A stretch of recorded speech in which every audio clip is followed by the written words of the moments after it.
Hey, what's up? What's up, everybody? This is Mike Bird, and this is another episode 22 of Take Care of Yourself. I am your humble host, of course, and today I have Mr. Chris Price in studio. What is going on, Chris? How are you? Good, man. How you doing today? Thanks for having me on here. Doing great, man, as long as we can keep this going and no more technical difficulties. Right. The joys of podcasting, I don't care how many times you do this, you're going to run into something new before every show. Gotta love technology. I mean, I hate technology. Really do, but I like it at the same time. Speaking of, man, are you like into video games or? I like to think I am. I'm not very good at it, but I enjoy the mindlessness of it sometimes. Well, everybody's into like Netflix, so you watch a lot of Netflix or just? I stay on Hulu actually, not Oh, really Hulu? on Netflix. Yeah. All right, so I watched the movie about. Well, actually, this might not even be on Netflix. This is probably on. I think it's an Apple original. It's about Tetris, about how Tetris was brought to the United States, and man, I had no idea. It's like you've heard of Blood Diamonds, right? Mm-hmm. This was a blood video game. Like, to get this video game into the United States, this guy was threatened. His family was threatened. Mm-hmm. The Russians, they beat up their own people that were trying to do business with this guy. Terrible. Oh, man, all over Tetris. It was crazy. All over a video game. Yeah, but you know what? It's they showed how it became like the Game Boy, how it became the game that came with Game Boy. Mario Brothers was supposed to be the original game, and the guy was like, you know what? You put Tetris in there, you're going to sell millions of units, and they did. And pretty good watch. Wrong. Pretty good watch, everybody. I'm going to promote that for Apple because I'm an Apple fanboy. You know, I guess it's on Apple TV. But anyway, Chris, so what's up with you, man? How's the drive up here to the big town of Creedmoor? It's beautiful as always. I kind of just shot up Chapel Hill Road, and it took me pretty much all the way up here. You said you live like on the border of Apex and Cary? Or? Yes. Okay. So, I actually started a new job today, so I got that under my belt. So, what are you up to? What's that all about? I started working at a rapid restoration company. So basically, they go in and there's a house flood or a fire or pipes burst or something. We'll go in and we'll assess the damages, and even if it's furniture, and we'll communicate with the insurance companies and take that step to rip out all the bad and make sure everything's taken care of on that front. I bet you see you got a lot of work then. It was a little short for work in that. Oh no, there's always work for that. Yeah. I assume it's like big market for people that flip houses. They probably call on you a lot. Probably so. Yeah. Yeah. Not yet though. Not yet. This is day one, so we'll see how it goes. So what'd you do before that? I actually worked for a flooring company. We did installs on new homes, so we paired up with home builders like Lennar and Schumacher. We went in and we put in the vinyl plank floors, the hardwood floors, laminate, tile showers, kitchen backsplashes, carpet, stuff like that. So I did that for a couple of years, and that was really eye-opening into the building aspect. I hadn't really got into the whole construction thing until then, so it was good. It was really good. Where are you from originally? So I was born in Columbus, Ohio. Love Ohio. Not. My opinion is kind of a shithole, but that's just my opinion. I moved around a bunch. Dad was always looking for newer and better things for our family, so I've lived in Ohio, Indiana, Wisconsin, and finally ended up down here when I was a freshman in high school. Okay. Just moved with your parents, or just relocate for them, or just relocate. Yeah, my dad was just trying to find something new, something better. He actually bought a business down here from a family member, and that's what brought us down here. So. Oh, what was that? What kind of business? It was Money Mailer. The little inserts with coupons you get in the mail sometimes. I don't know if they're still around or not, but he ended up losing that business. They lied to him about a lot of things. So, but they no longer have it.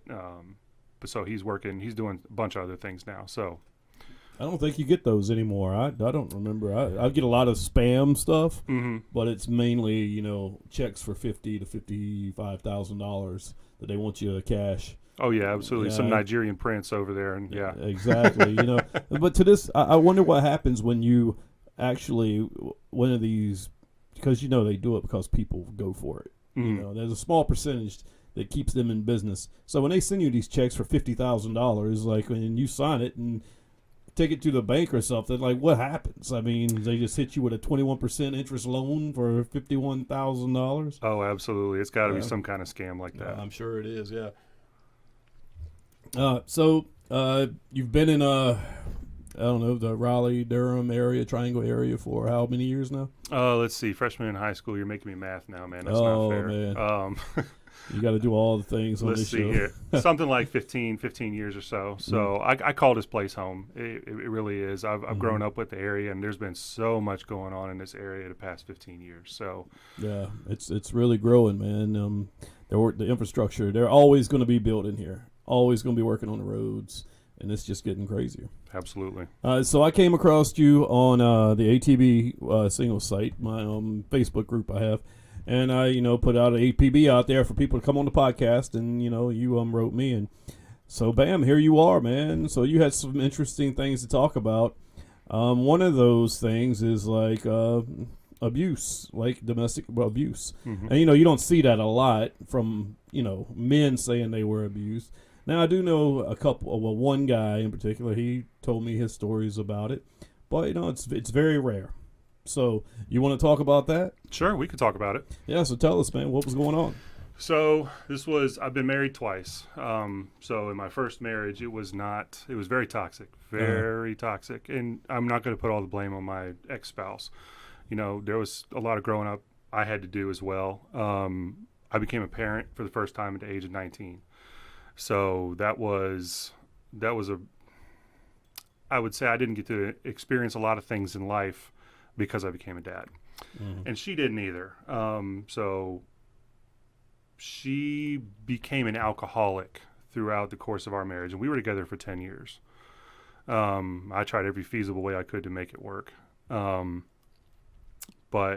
yeah, she got to a point where she tried to use sex as the only way we could I'm trying to think of the words to say here, to show our affection for each other. And I guess that's part of growing. But there gets to a point where some nights you just don't want to. You worked a long day. You're just not in that mindset. And you just don't want to. And the common misconception is, well, if the guy gets hard, that means he wants it. They want something. They want something. I Yeah. don't know. There's sometimes in the morning, man, I just wake up and I'm like, I'm not horny at all. What the hell's going on? Yeah, right. I was in my 20s. I was by all means ready to do it at a moment's notice, but we actually visited my mom. We were at my mother's house, and I feel like that was crossing a line as a respect for my parents. My parents are divorced. Okay. So we were at my mother's house, and she woke up one morning and wanted it, and I said no. And she started touching on me, and one thing led to another, and I kept saying no, and I got hard. And I felt betrayed because my head was saying no. My body was like, yeah, screw it, go ahead. So she kind of did what she had to do. And we didn't talk for a while after that. The whole rest of the trip was kind of, she knew she messed up. So it was kind of a turning point for me to take a step back from the relationship and be like, whoa, is this person that loves me so much and said vows to me, they're willing to do this thing to me? Then from there on, her alcoholism kind of magnified. And it got to a point where if I refused her, she would try to stick something where the sun don't shine. What? And Gator don't play that shit. Yeah. That's just my personal preference. But it would be while I was sleeping. While you were sleeping, while you were sleeping. unconscious and had no idea what was going on. Yeah, she tried to use the handle of one of her combs before. One of the round ones. Just straight up, straight up trying to raw dog me up. Yes. Raw dog, no lube or nothing. Nothing. Just like, oh my and it was more God. so retaliation because I said no. So it is what it is. I mean, there was all kinds of physical abuse besides sexual. I mean, she was one night I came home not really even late. She just decided that she didn't like that I was out with my friends, and she clocked me between the eyes, and she actually left I got a scar here. It's a light one, but where her wedding ring got me between the eyes. Oh, wow. So, yeah, at that point, once my kids started seeing it, I knew it was time to pack bags and get out of there. So, I didn't want them to grow up and think that that was a normal thing. So she was physical abusive and sexual abusive and emotional yeah. and any form of abuse that you can think of. That was her. So was she in Ohio or was that here? No, that was here. We were living in Apex at the time. Okay. Now, do you still have issues with her? Is she kind of still around, stalking or hiding in bushes? Or after I left, she did try to stalk some. I almost had to get a restraining order, but for my kids' sake, I didn't want that. I didn't want to complicate anything because the issues I had with their mother were not issues that my kids had with their mother. So I wanted to make sure that they had the most opportunity to have a good relationship with her. So when we split, it's still in our court order today where we can only talk via email. That's it. No texting, no phone calls unless there's an emergency. At this point, we're amicable about things. I've kind of had to let a lot of things go and just deal with, hey, that was the past, and you're moving in a brighter, better place now. So, okay, wow. I mean, still knowing she's around, and she did all that, and I wonder. I would be curious. Like, I wonder if she's still being like that towards other guys, or. Well, she's remarried. Remarried? She's remarried, yep. I don't know. I've seen her treat him like crap when I've dropped the kids off. So I can only imagine what goes on behind closed doors. He's probably wearing a butt plug. Probably so. If that would be any advice I could give to him, it'd be that. Probably walking around on his tippy toes, looking like he just finished riding a horse. Yep. But yeah. Well, wow, man. So how did you eventually get out of that? You said you were tired of it and you couldn't take it anymore. What was the deciding factor? What made you pull the trigger and just get out of there? There was a night where I came home. I would work late often to avoid coming home, which is terrible now that I think back on it because I robbed my kids of time with them. But I came home and it was dark and she was waiting for me downstairs, the beer in her hand, and started fighting, and she was mad because I worked late, but I was the only one working. So kind of is what it is. And, she reared back and she slapped me a couple of times, and my kids came down the stairs and watched it happen. And at that point there was a trigger in my head. It was like, that's it. We're done. I can't let them see that this is okay, because it's not. Yeah, it's not how a relationship's supposed to go. It's not how a marriage is supposed to go. You're not supposed to sit there and be verbally and physically abusive or mental abusive to your spouse. And kids see that, and then when they grow up, they're like, oh, this is what a marriage is. Especially with, I guess it's both genders, the male and the female. Correct, the husband absolutely. and the wife, and then that's how they treat their spouses. It's like a history. If it runs in the family, if a son is if a father is physically, mentally abusive to the wife, the son sees it, he grows up, does the same thing. He does the same thing. It's like that song, Cast in the Cradle. And I grow up, I want to be like you, Dad. So absolutely, all those eyes are always watching. Oh yeah, definitely. And it's so you got out of that, and now you're back on the single life. How's the single group working for you in ATB? I've met somebody through there, and we just didn't end up really clicking too far. And a lot of it was on me. I had a lot on my plate at the time. One might say rock bottom. I was divorced, and I was going through some job changes and some uncertainty with my last place of employment, and it just was not the right fit at the right time, and I wanted to make sure that I came correct to any relationship that I'm going to get into, and I didn't feel like I was there.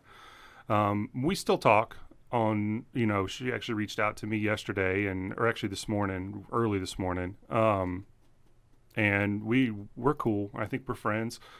And I wouldn't mind going out and having a beer with her, but it's just the way the cards fell at this point in time. Yeah, I mean, once you get out of a relationship, it takes a while to get back on that horse Mm-hmm. and put yourself out there, because last thing you want to do is start dating someone and always go back to mentioning the ex, or not even mentioning them, but you're not giving the person you're with a fair shake, because in the back of your head you're still with that other person. Right. Once you get over that hump, then put yourself back out there, then you're ready. Absolutely. And I wish I had done that when I got married for the second time. Mm-hmm. I was right after I got divorced, I started dating somebody else. And she was perfect. I don't think I had ever been in love with anybody like that before, because she gave me all the things that I needed.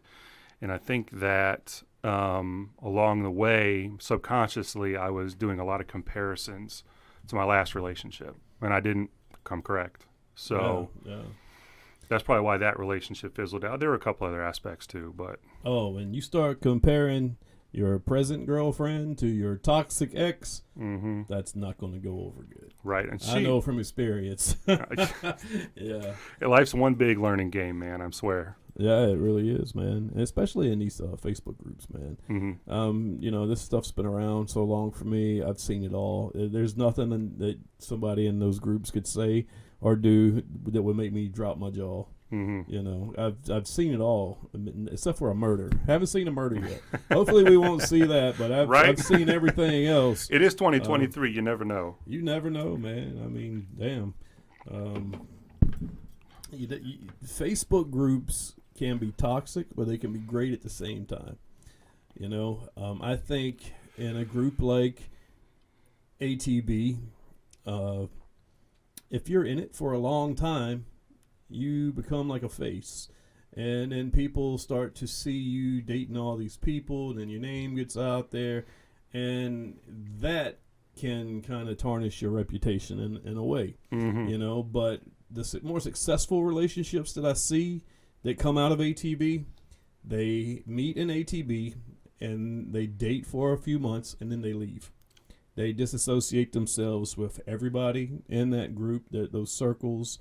They quit hanging out, and they're still together to this day. But I know people that have been in there since day one, still in there, cycling through. And I hate to say it, because it's my group, but the goal is to get in and get out. Get in, find somebody, and get out. And absolutely, social groups, man, I think can really ruin relationships. I think social media in general can ruin relationships. That is true. That's true. And this is not a strange topic on this show. We always talk about how it's the search for the next best thing. So you never really give that one person, it could be the one, a chance, because as soon as you're off that date, as soon as you get in your car, you pull up fucking Bumble or Tinder. You're just swiping. You swipe me? Okay, cool. Let's see what's going on here. And you do it unconsciously. You don't even think about it anymore. Right. It's just a part of your screen time. I was never one to be that guy that dated around. I'm sure every guy says this, so I sound like a cliche, but like in high school, I just wanted to go get high with my friends. So that's what we did, and we did it well. And then I got married, and then divorced, and married again. And ever since I've been divorced now for the second time, I tried dipping my foot into the hookup culture, and it's not for me. It's not for everybody, man. It's really not. Back when I was younger, I didn't mind it so much. That's what I was on. I was on a mission, man. Like when I first got single, 2013 through 2017, that was 4 years, man, where I was just like, who's next? Let's see what I can get tonight. But, I've been in a few relationships since then, and I've gotten older, and I just don't like that, man. I just can't chase like that anymore. Yeah, it takes a lot of energy. It does, and, I've considered myself in good shape, but energy still is depleting. Yeah. Right. You can only give so much of yourself, before you have nothing left to give. It's more mentally exhausting than it is physically exhausting. To me, anyway. And who can juggle so many people? I can't. No, I just can't. No.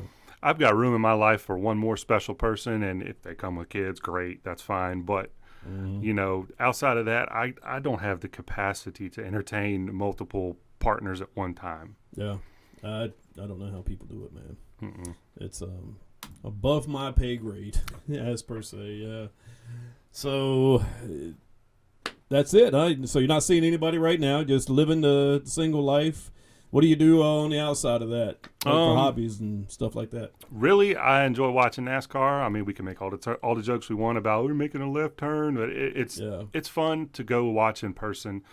I actually went to Wake County Speedway last Friday, was opening, and got to see them practice. And they actually they got rained out before the race started, so it's kind of a bummer. But I did go to the Daytona 500 down at Daytona Beach in February. That was an experience. I bet. So is that like, have you ever been to Super Bowl? I've never been to the Super Bowl. Neither have I, but I was just going to try to compare the two. Like, going to Daytona, is it the same as going to the Super Bowl as far as getting a ticket? Or is it easier to get a ticket? Are they cheaper? Oh, no, it's just like the Super Bowl. I mean, it is named the Super Bowl of NASCAR. So how much was your ticket? Actually, my mama got me a ticket for my birthday. So she has season tickets. So she goes every year because she lives 10 minutes from the track. But she got me an extra one this year. So that was good. And I think, and she splurged for because Dierks Bentley performed before the race, and the Machine, what's his name? The comedian, Bert Kreischer. He performed before that. So I can imagine those tickets were upwards of $600 or $700. He's the comedian that takes the shirt off, right? Yes. Okay. And he's got like a go-to joke he tells every time. It's a story. Do you remember? It's the one where he went on a trip to Russia in college, and he got mixed up with the Russian mafia, and they called him the Machine because then that's the only thing he knew how to say in Russian. Machine. Yeah. Machine. I am the machine. I am the machine. Yeah, Bert Kreischer, he's always on Joe Rogan's podcast too, which I watched, listened to that quite a bit.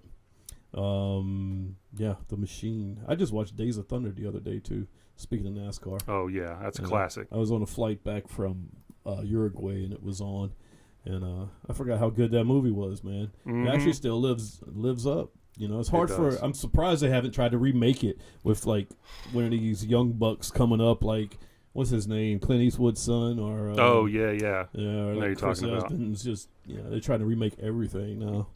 But yeah, they just need to leave that one alone. If they can't do like they did with Top Gun, and made it, I could almost say it's better than the original. Well, yeah, that new Top Gun Maverick is real good. But my favorite scene in Days of Thunder is when Cole Trickle, him and what's his name, Rowdy Burns, the Walking Dead guy, the bad guy.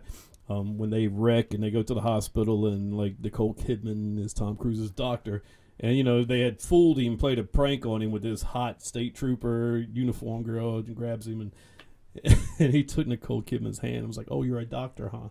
Okay, doctor. Isn't this what you want to feel?" And he grabs her hand and puts it on his dick. Oh, God. Oh, my God. That was like the best moment of that movie. Totally loved it. And they got married after that one, I think. That would have got him canceled today. Oh, yeah. Certain things you can't do on TV today, man. Oh, my God. Like, South Park is the only show that can do anything the fuck they want to do and not have to worry about any repercussions. And it's because they're pretty much bipartisan, in my opinion. They kind of they play both. Yeah, everybody. Nobody's safe. Yeah. Oh, I can't wait till they see what's going on with Trump and the episodes they make about this Trump indictment. They just made an episode with Andrew Tate in it. So. Oh yeah. Dude, they hit them all. As soon as it happens, man, they nail them to the wall. Fucking love South Park. Me too. It's hard to believe that show's been around since I was in high school. And the animation on that, I'll tell you, has definitely done a 180. It's crazy. It almost doesn't feel like the same show. Well, shit, I guess I need to watch some of the new stuff because I just watched like the reruns on Comedy Central and shit. But yeah. So you were in the military too. I was. Yeah. What was your MOS when you were in there? So on paper, I'm going to say it this way for a reason. On paper, I was a 92 Alpha, which is a supply specialist. Yeah. But the active duty guys did our job during the week. So when I come in for weekend drill, because I was in the reserves, I I wouldn't have anything to do. So our platoon sergeant would be like, stay gainfully employed. Other soldiers went to go sleep in their cars the whole time. So I went down to the motor pool, and I learned how to drive everything down there. Mm-hmm. So I got a driver's badge, and I was pretty much we were a rigger unit. We were briefly attached to the 82nd Airborne, and so I got to wear the cool little airborne tab on my shoulder. So whenever we did jump missions, which was like every other drill, they would be like, "Oh, Bryce, I need you to come drive this LMTV and take all these soldiers," or "I need you to drive the XO around," or whatever. So it was pretty cool. I got to go do some cool stuff, still in the reserves, but it was fun. Well, nothing wrong with being in the reserves. I wish I'd have went reserve when I got out, but I got out on a medical chapter, and then when 9/11 happened, I tried to get back in, and I went to MEPS. I was living in Colorado at the time. I went to MEPS, man, and I like freaking passed it better than half the 18-year-olds that were out there. They still wouldn't let me back in. I was like, bastards. Man. Yeah. And now there's something about wearing that uniform I really miss, but I don't miss it at the same time. It's not the same Army that I'm sure you went through in boot camp and stuff like that. Oh, it's pussified. Very much so. My daughter just went through basic training last year, and they had their cell phones on the weekends. Yeah, they could call home on Sundays, I believe, with their cell phones. Then she went to her AIT. They had cell phones full time. And you're talking selfies of them sitting around the barracks going, they could. Right. I'm like, dude, this did not go on. We were like towel partying each other when I was in basic and AIT. Absolutely. Man. And we had to use disposable cameras and get our film developed in a Walmart or a pharmacy or something. It's not the same Army. No. So pussified. What do you think, man? What do you think our chances are if, like, Russia or China decided to invade the United States? Do you think under this leadership we have right now, we would stand a chance? I don't. Well, I think it would be up to the people like us that were veterans that have, like, our own little small militia in our closet. I would say, what the other countries are not counting on is the amount of rednecks that we have living on the coast. Yeah. You step into somebody's backyard and your ass is grass instantly. Waiting for the day they can just mow you down. They would win over like the big cities, New York City, Los Angeles, maybe Chicago. I don't know. Chicago, they got to deal with the gang members, man. Them gang members might work them over. Yeah, right. So I don't know about that. Seattle would be gone. Fucking Portland. Yeah. They wouldn't come to like Eastern North Carolina. I don't think so. I don't think so. They'd be walking away with buckshot in their ass.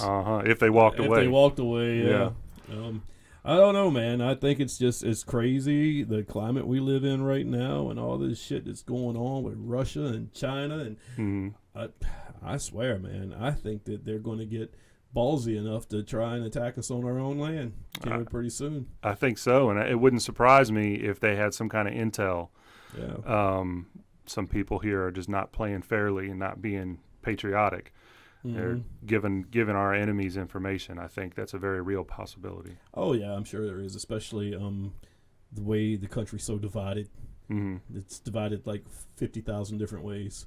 You've got like at least 200 genders, and you've got at least, and you've got 3 different like political groups, and so then you divide all the genders up between that. Oh my God! There's this country has been more divided the past, I don't know, maybe 10 years than it ever has since I've been growing up. I mean, shit.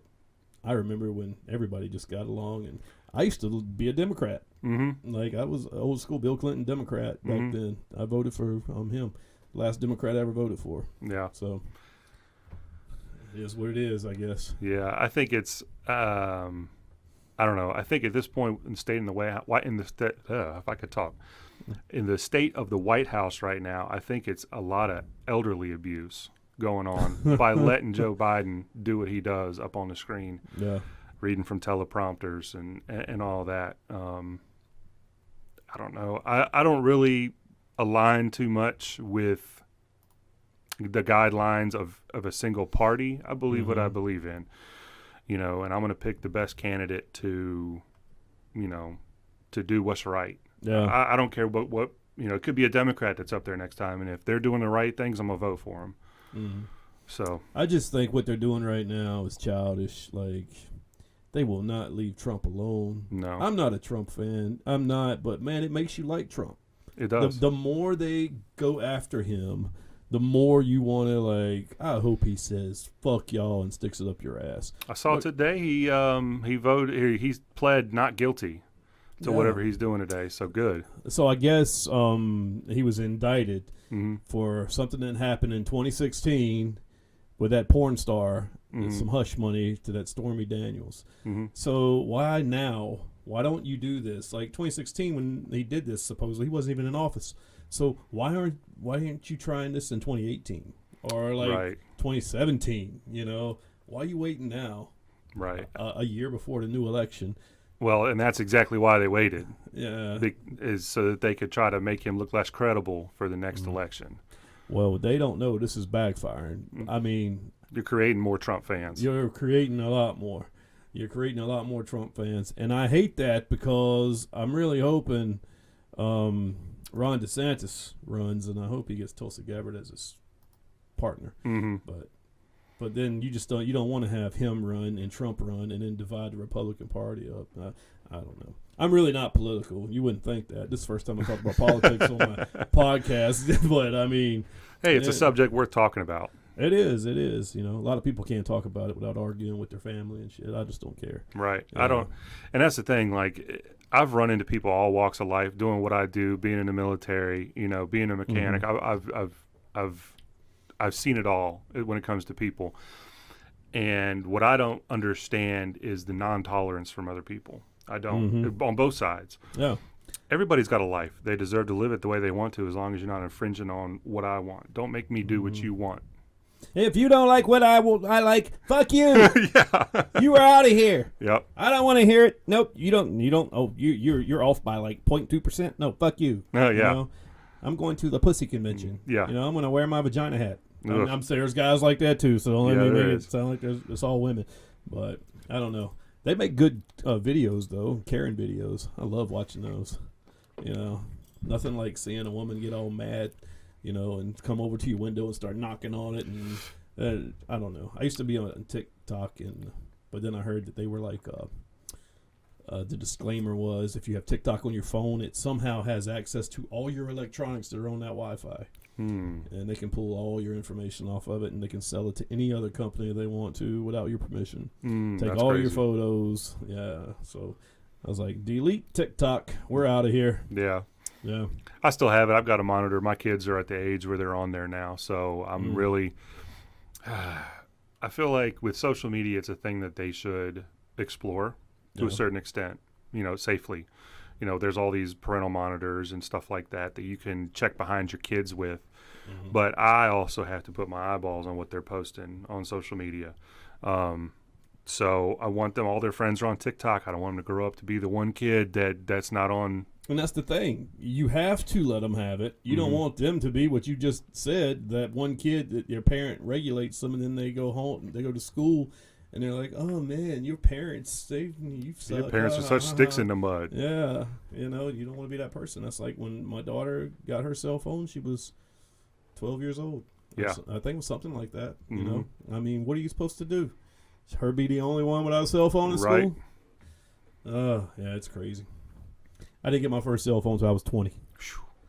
And it was a brick. Like, you couldn't do anything. Like, when you text, you had to hit like the button 3 times to get one letter. Yep. And, old school. These kids will never get it. Yeah, my first cell phone was a Virgin Mobile prepaid phone, and it was a brick.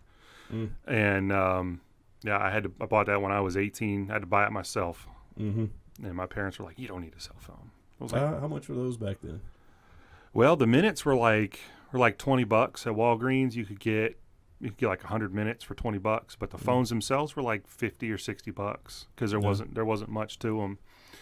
LCD, not an LCD, but the 8-bit display, green and black. Yeah, and I never had one of those, so it was reusable though. You just had to rebuy minutes. Oh, okay. So, Yeah.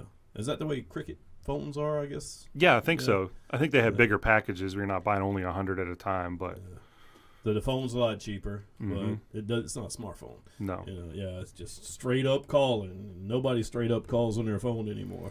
My 15-year-old got in trouble with his smart device, so I had to take that away from him, and I instead got him a flip phone. And he was like, "Dad, how do I text on this?" And I was like, "You don't." Whoops. Yeah, Don't get your ass in trouble. yeah, it was the text and call only plan, but I told him, I was like, if you figure out how to text, you can text somebody, but I'm not telling you. I might be mean, whatever. No, man, you gotta do what you gotta do. But Yeah. most kids will figure it out. They will if they want too bad enough. Oh yeah. I mean, Jesus. Sometimes, man, when my daughter used to live with me, there was new aspects or new upgrades or downloads that came with the new operating system on iPhones. Mm-hmm. She would show them to me, and I'm like, "How the hell did you do that? What?" And yeah, their kids are smarter than what you think, Yeah, but they can figure shit out. they're growing up with the technology. Yeah, it's part of their life. I mean, we Mhm. grew up eating mud pies and We drinking out did. of a water hose. You know, we could ride our bikes down the road and not worry. Our parents wouldn't worry about us. Right, just be back when the Yeah. street light comes on. Yeah, you know, not today, man. The kids don't go out and play anymore. Maybe if they live near a park, they'll go out and shoot hoops. Or Yeah, yeah, it's very seldom you see kids riding their bikes down the road anymore. But maybe skateboards are those things with one wheel. Seen oh those? yeah, it's like a hoverboard kind of. Yeah, those are pretty cool. Yeah, I make my kids go out on the weekends. I was like, you know what? Like, you're not going to be the ones that grow up, with their face in the screen, and you're going to go outside and enjoy the outside because it's not going to look like this much longer. Nope. I'm pulling up this right here. Let's see. What is?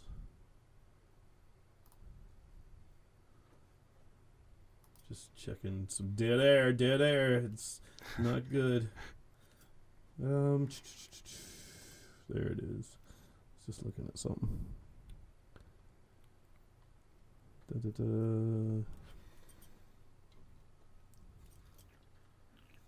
Oh, damn. So, well, it's what, April 4th. Mm-hmm. So you just got laid off a couple of weeks ago. I did on Patrick's St. Day. Patty's Day. Oh, jeez, man. Yep, the company went under. They just weren't paying their bills. Really? Right, so they started laying off employees, and my head was first on the chopping block. Oh, damn. Yeah, And that was laying the floors, what you Mhm. were doing? I was Okay. actually a field supervisor for them, so I didn't actually do I didn't do the installations. I went from job site to job site, just talking with the builder, talking with my installers, making sure, just coordinating things. So I put a lot of miles on my truck, I'll tell you that. Oh, what kind of truck you got? I I got- saw it out there. 2018 Silverado. 2018 Silverado. Yep. I used to be a Dodge guy. I had a Dodge Ram. I had an 04 Dodge Ram. Then I upgraded that to a 2018 Dodge Ram. Did you have the big toe mirrors? No, I didn't. No. I didn't have those. No. Then I traded that in, which is the dumbest trade ever. Well, maybe it wasn't. I traded a Mustang and that truck in for my Jeep that Mhm. I have now. Yeah. Or no. I take that back. I traded my 04 Ram, which was paid off. Ugh. Paid off. And my 2016 red Mustang. I had a red truck and a red Mustang. Traded both of them in for the 2018 Dodge Ram. Okay. And I regret that to this day because I was like, wow, I traded a paid off vehicle in, which was pretty stupid. And then I ended up trading that 2018 Ram in for my Jeep that I got out there. Did the Ram have the dial for the shifter? Yep. Did you ever accidentally think it was the volume like everybody jokes about? I would always reach like this. You catch yourself last I second, would huh? catch myself last second reaching for the gears. Yeah, but I traded that in for my Jeep, and I love my Jeep though. I don't see myself getting rid of it. It's paid for, so I'm fucking never probably going to get rid of that Jeep. Be Absolutely. a Jeep man the rest of my life. And plus, we got the old two-finger like thing. Yeah, so you do the Jeep wave, we right? do the Jeep wave, man. So we're a member of a cult. Yeah. like what is it? Bikers and Jeep owners. We Oh, have yeah. our shit. Yeah. Some of these Jeep rallies are really fun to go to. You know. I believe it. I was down visiting my mom last year, and there was the Jeep week down there at Daytona Beach.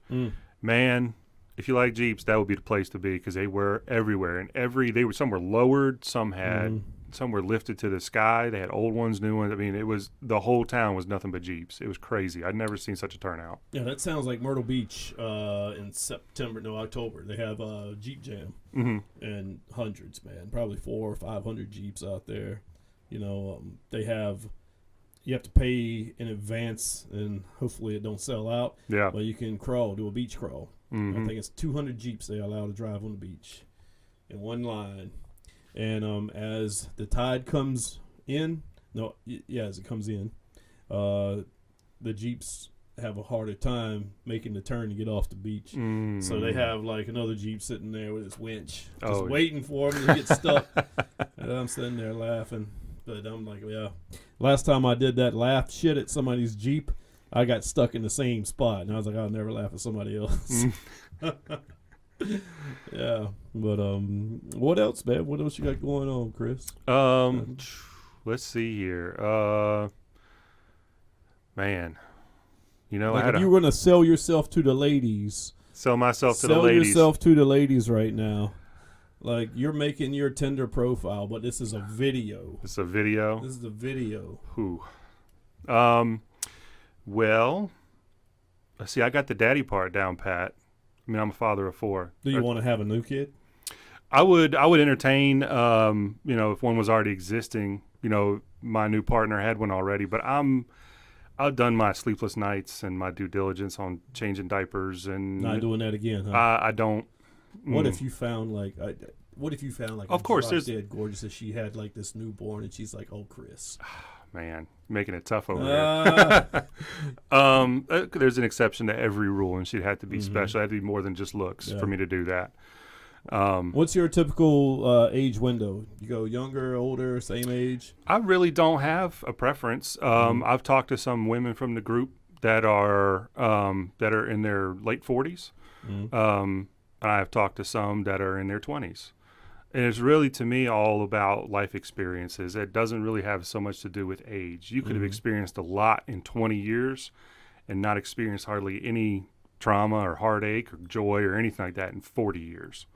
So it really just depends on, how you carry yourself and how you have, how prepared you are for the future. So I'm really not picky when it comes to dating anybody. Obviously, physical attraction is a thing. Yeah, of course. Yeah, but I would rather you have a drop dead soul, beautiful soul. That's true and honest and what's that word? Genuine. Genuine. I'd rather you be that than be, Naomi Campbell. So I don't know. Naomi Campbell, she was pretty hot. Yeah. I mean, I might put up with her for like a couple of nights. Hey, look, I wouldn't kick her out of bed unless she wanted to do it on the floor, but it's not all about the looks. I think technology these days and social media has made it all about the look. And the technology, it's not even fair because they've made everybody where they can be hot. Yeah, absolutely. Very attractive. Like if you're overweight, they can make you look 20 pounds underweight. If you're freaking ugly, they got filters that can make you look like a supermodel. Right. So when you show up to the date and you see this person, you're like, okay, that was not you online. So I definitely got catfished one time. It should have been on the episode. All right, let's hear about it. Okay, so I matched with this girl on Bumble, and she was, I think, 2 or 3 years older than me. This was months ago. And we got to talking for a few weeks, and everything was clicking, like everything was good. And she was finally like, hey, do you want to meet up? You want to get drinks or something? I was like, hell yeah, let's go. She lived down in Rayford, so that was an hour and a half drive for me down there. So one Thursday, yeah, I was committed. I'll give everybody a fair shake, So I drove down there, and she called me when I was about 20 minutes away, and she's like, hey, just so you know, my sitter canceled, but if you don't mind, like, we can go to the park in my neighborhood. It's like 2 blocks from my house. I've got my 12-year-old home alone. I don't mind leaving him for that, a little bit of time. Can we just meet there? And I was like, whatever makes you comfy, I'm fine with it. I know I'm the man driving down to meet the woman. I get my role. So I get down there, and it's dark, and it's sprinkling, and I'm pulling into this park. And she texts me. She's like, oh, good, you're here. I'm underneath the awning. And I'm like, okay. I look in the awning, and I just see somebody sitting in a wheelchair. Oh, man. And I'm like, so I had a moment before I got out of the truck. And I was like, I got to give it to them. They put themselves out there, granted, not 100%, transparent, but they put themselves out there. But that's big. It's huge. That's so huge, yes. I got out. I was like, well, at least my curiosity is peaked at this point. So I get out of the car, and I go sit down next to her, and she looks nothing like her pictures. So apparently 10 years prior, she got into a car accident and was paralyzed from the waist down. So she was like, every time I meet somebody, and they find out I'm in a wheelchair, they ghost me, or they don't want to talk to me, or they're not interested because I'm in a wheelchair. I was like, well, this is not it, honey. Okay, well, did you realize I'm going to ghost you after this meeting? Yeah, do you realize this is not how you go about meeting people? That is not how you and meet someone. Her pictures were from 10 years ago, before the accident. Mm-hmm. So not only was she 10 years older, she did not take care of herself. Not at all. I'm sure being in a wheelchair and being disabled. But like not that makeup makes everything, but when you go meet somebody for the first time, like, I'm gonna make sure my hair's done. Yeah. I'm gonna make sure my beard's trimmed and all that stuff. There was not a care in the world, and I'm not gonna harp too much more on that because I don't want to get in trouble. But I'm sure she's not listening to this. No, so. She's not. But I didn't think anything of it because all of her profile pictures were from the waist up, and so were mine. So I didn't think to ask, hey, are you? Let me see a full body picture. Like, Nobody asked that. I never asked that because usually most people are open about that. Right. Yeah. So, so I told her, I was like, look, I appreciate what you tried to do here as far as trying to put yourself out there, but you've got to be straightforward with people. You can't just surprise them with this, because this is not just like, hey, I have a fake leg. Yeah. This is, hey, I need care. I need somebody to do a lot of things for me, and I'm not set up for that at the moment. I've got 4 kids of my own and a full life. I can't. Yeah. You're talking about we go on a date. Am I pushing you around, or is your chair mechanical, or do you do it yourself? She did it herself. She had the racing gloves on and everything. Oh man, I bet she has some guns though. Yeah, she did. Thinking back, she actually did, and was terrible. And I took a little bit of an edible before I went down there, just to kind of take the edge off a little bit. And so we're sitting. Like the wire chairs or whatever they have in the parks. There's one that's handicap accessible, so there's like an open spot for her to pull up to. So she scoots up right next to me, and she keeps moving in the chair. When she does that, she's got the feet that keep hitting me, and she doesn't know she's kicking me. But she can't feel it. Because she can't feel it, but she kept kicking me in the leg, and I'm sitting over here like, I'm just trying to hold it together for like another 20 minutes. Like, I don't want to laugh in this poor woman's face, but so you drove an hour and a half to get there. How long did you stay there? I was there for a good 30 minutes. We talked about some things, and then I was like, look, I'm going to go. I hope you find somebody. I really do, because you seem like a sweet soul, but I'm not it. I'm sorry. This ain't my ride. Yeah. I'm getting off here. Yep. Yeah, I was in the same way, but I lasted shorter than that, 20 minutes. I had just been at the point where I was so frustrated with it. And when she showed up and I knew she wasn't what she was projecting, I was frustrated. And I looked at her and I was like, look, I don't think this is going to work. And I told her, I'll pay for our drinks and I'm leaving. Yeah. And that was probably 20 minutes into it. It's terrible, man. I tell you, it made me. That's actually right before I started the singles group. Yeah, because that was one of the. I think that happened 4 months before I started it. That was one of the catalysts to creating it. I was just so tired of the dating world online. I was like, you know what, I'm just gonna make some groups or make a group and just try and meet people to hang out with. Yeah. And let it go from there. And yeah, 'cause people are so fake online, man.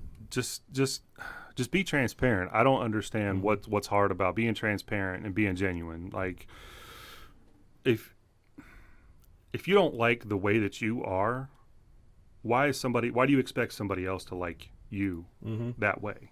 Does that make sense? No, it does. You project what you attract. Mm-hmm.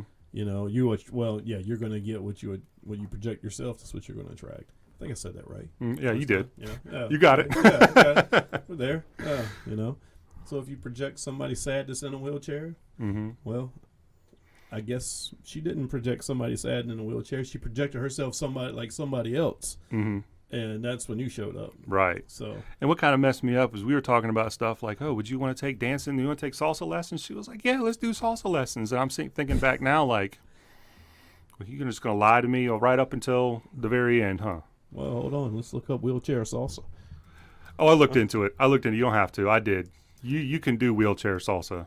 I want to see it now. You want to see it now? They actually make these funky wheelchairs, the Quickie Salsa M2 powered wheelchair.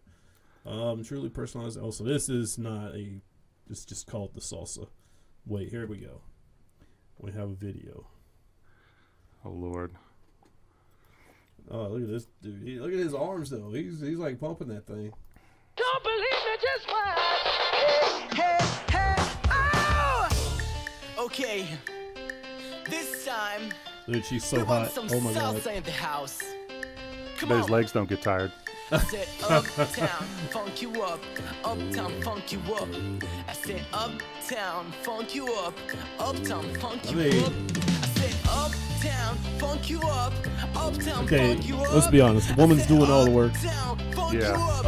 Uptown, He does got funk some you up. guns though. Come on, dance, jump on it. If you're sexy, Oh, he got some nice turns with the chair. I wonder if she ever rolls over her, or if he ever rolls over her toes. That's what I was thinking. She gotta wear. really hurt. She gotta wear steel toe dancing shoes. I mean, okay, this is.